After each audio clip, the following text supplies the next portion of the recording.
ముందుగా గ్రూప్ 1 నియామకాల్లో అవకతవకలపై మాకు వెన్నంటూ నిలుస్తున్న కవితక్క గారికి, అట్లానే ఈ వేదికపై మాతో పాటు ఏ సమస్యల పైన మేము పోరాడినా మాతో పాటు ఉంటూ మాకు వెన్నుదన్నుగా నిలుస్తున్నటువంటి అశోక్ సార్ గారికి, మహేందర్ రెడ్డి సార్ గారికి, మిగతా అందరికీ, అట్లానే ఇక్కడ వచ్చిన నిరుద్యోగ మిత్రులకు అందరికీ కూడా ప్రత్యేక ధన్యవాదాలు తెలియజేస్తూ, ముందుగా ఒక చిన్న విషయం చెప్పి టాపిక్లకు వెళ్తా.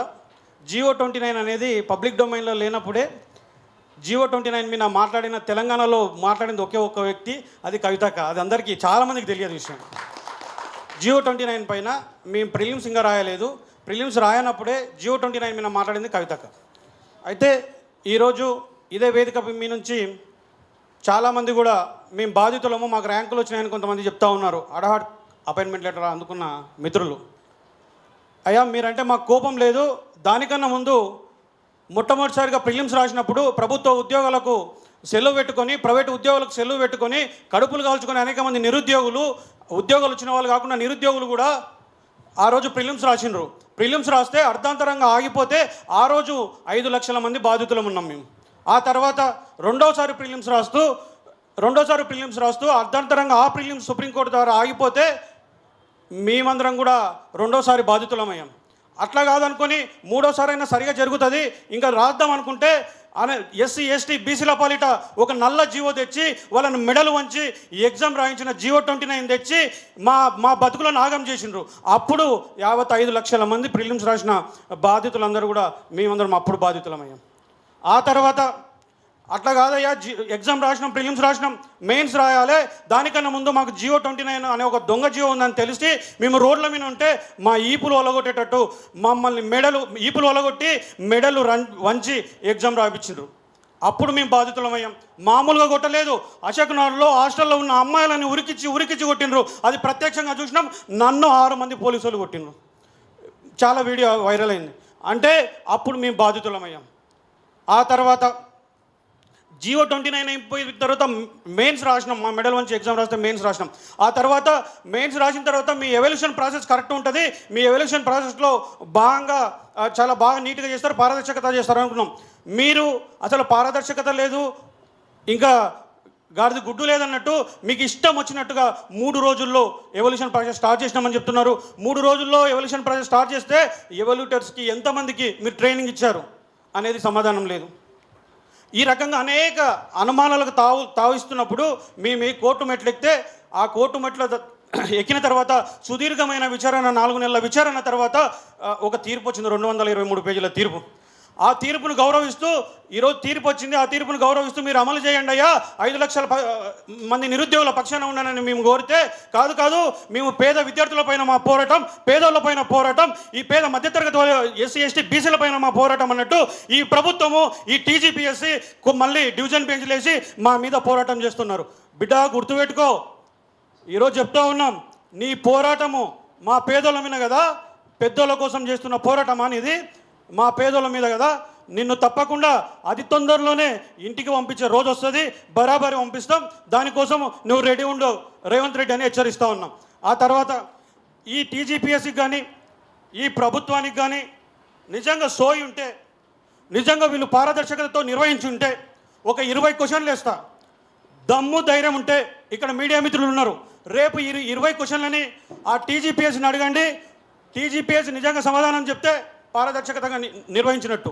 అదే ఈ ప్రభుత్వము మేము ఈ రాజ్యాంగబద్ధ సంస్థలో ఇన్వాల్వ్ కాలేదు, ఈ 20 క్వశ్చన్లకు ఆన్సర్లు చెప్తామంటే పారదర్శకతతో ఉన్నట్టు.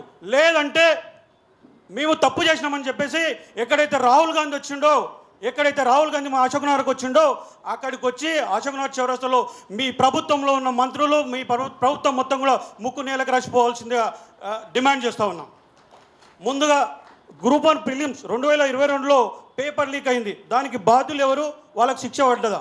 ఒకటో క్వశ్చన్. రెండో క్వశ్చన్, బయోమెట్రిక్ లేదని కోర్టు ఎగ్జామ్ని మాత్రమే రీకండక్ట్ చేయమని అడిగింది. చేసినప్పుడు కొత్త పోస్టులు జత చేసి, అట్లానే GO-55ను రద్దు చేసి అక్రమమైన GO-29 తెచ్చి నోటిఫికేషన్ స్వభావాన్ని ఎందుకు మార్చిండ్రు?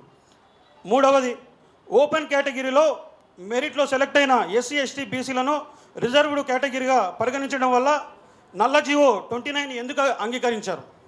నాలుగవది, ప్రిలిమ్స్లో 14 ప్రశ్నలు తప్పుడు ఉన్నాయని తప్పుడుకి ఎందుకు ఇచ్చారు? హైకోర్టులో కీ కేసులో తెలుగు అకాడమీ కన్నా వికీపీడియానే మాకు ప్రామాణికమని ఎందుకు వాదించారు? జీవో 29 రద్దు కోసం ధర్నా చేసిన మా మీద లాఠీచార్జ్ జరిగినప్పుడు మీరంటే ఈ ప్రభుత్వం ఎందుకు స్పందించలేదు?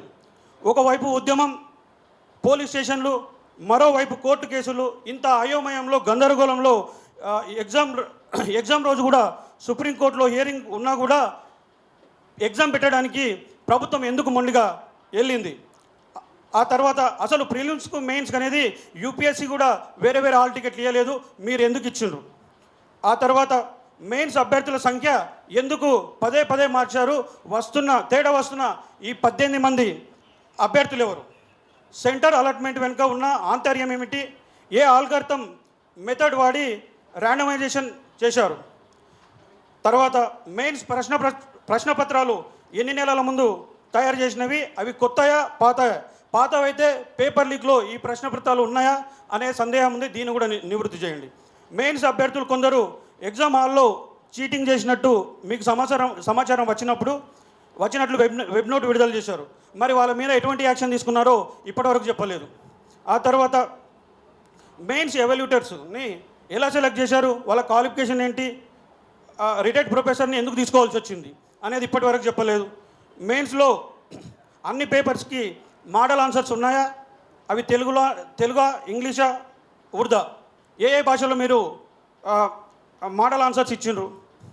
మెయిన్స్ ఎవల్యూటర్స్కి ఇంగ్లీష్, తెలుగు, ఉర్దూ భాషల్లో ఎవల్యూషన్ చేయడానికి ఆయా భాషల్లో ప్రావీణ్యం అనేది తీసుకున్నారా?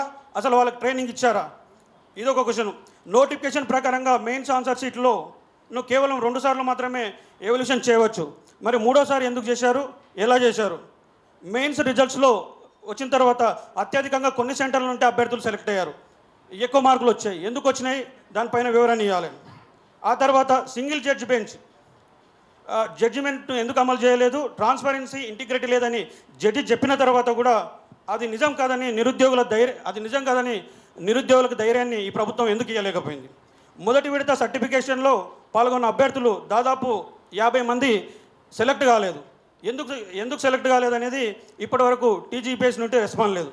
ఆ తర్వాత చాలామంది నాన్ లోకల్స్ కేటగిరీలో సెలెక్ట్ చేయకుండా రిజర్వ్డ్ కేటగిరీలో ఎందుకు సెలెక్ట్ చేశారు? అసలు జిఆర్ఎల్లో దాదాపు 9 కేటగిరీ వాళ్ళను రిజర్వ్ కేటగిరీ 9 కేటగిరీని ఎందుకు పేర్కొన్నారు? ఇంకా చివరిగా ఎంతమంది నాన్ లోకల్ రిజర్వ్ కేటగిరీలో మెయిన్స్ రాశారనేది ఇప్పటివరకు టీజీపీఎస్సీ చెప్పలేదు, ప్రభుత్వం నుంచి కూడా ఎటువంటి రెస్పాన్స్ లేదు. ఫైనల్ సెలక్షన్ లిస్టులో ఒకటే హాల్ నుంచి హాల్ టికెట్ నెంబర్ తేడా ఉన్న వాళ్ళు 20 పేర్ సెలెక్ట్ అయ్యారు, అంటే దాదాపు 40 మంది సెలెక్ట్ అయ్యారు. మరి దానిపైన కూడా ఇప్పటివరకు లేదు. అట్లా 2 హాల్ టికెట్ నెంబర్లు తేడా ఉన్న వాళ్ళు 15 పేర్ సెలెక్ట్ అయ్యారు, దానిపైన కూడా ఇప్పటివరకు ఎటువంటి, అంటే దాదాపు 562 మంది ఉన్న ఈ లిస్టులో 140 మంది దగ్గర హాల్ టికెట్లు ఉన్న వాళ్ళే సెలెక్ట్ అయ్యారు. ఇది ఎలా సాధ్యమైంది అనేది టీజీపీఎస్సీ కానీ ప్రభుత్వం నుంచి కానీ ఎవరు కూడా సమాధానం లేదు. ఇలా వేరే పరీక్షలు జరుగుతాయి కానీ ఎక్కడో 2-3 పేర్స్ మాత్రమే జరుగుతాయి. మా దగ్గర ఎందుకు జరిగిందో అది మా తెలంగాణ నిరుద్యోగులు చేసుకున్న దురదృష్టంగా మేము భావిస్తూ ఉన్నాం. ఆ తర్వాత జీవో 29 వల్ల రిజర్వేషన్లు నాశనం అయిపోతున్నాయి, రిజర్వేషన్లు ఇదవుతున్నాయని మేమందరం కూడా కొట్లాడినప్పుడు ఇప్పటి వరకు కూడా ఎటువంటి పారదర్శకత లేనటువంటి పరిస్థితి కనబడతా ఉంది. దయచేసి మేము డిమాండ్ చేసేది ఏంటంటే, ముందుగా ఇప్పుడు వచ్చిన రిజల్ట్స్ పైన సిబిఐ ఎంక్వైరీ చేయాలి. సిబిఐ ఎంక్వైరీ చేసి ఆ రిజల్ట్స్ని నిష్పక్షపాతంగా విచారణ జరిపించాలి. దాని తర్వాత ఈ జీవో 29 ద్వారా యావత్ తెలంగాణలో ఉన్న ఎస్సీ ఎస్టీ బీసీలు లాస్ అయ్యారు కాబట్టి ఈ జీవో 29 రద్దు చేసి ప్రిలిమ్స్ నిర్వహించాలి, ఈ నోటిఫికేషన్ రద్దు చేసి ప్రిలిమ్స్ నిర్వహించాలని డిమాండ్ చేస్తూ ఈ అవకాశం ఇచ్చిన తెలంగాణ జాగృతి రాష్ట్ర అధ్యక్షురాలు కవితక్క గారికి ప్రత్యేక ధన్యవాదాలు తెలియజేస్తూ ముగిస్తా ఉన్నాం.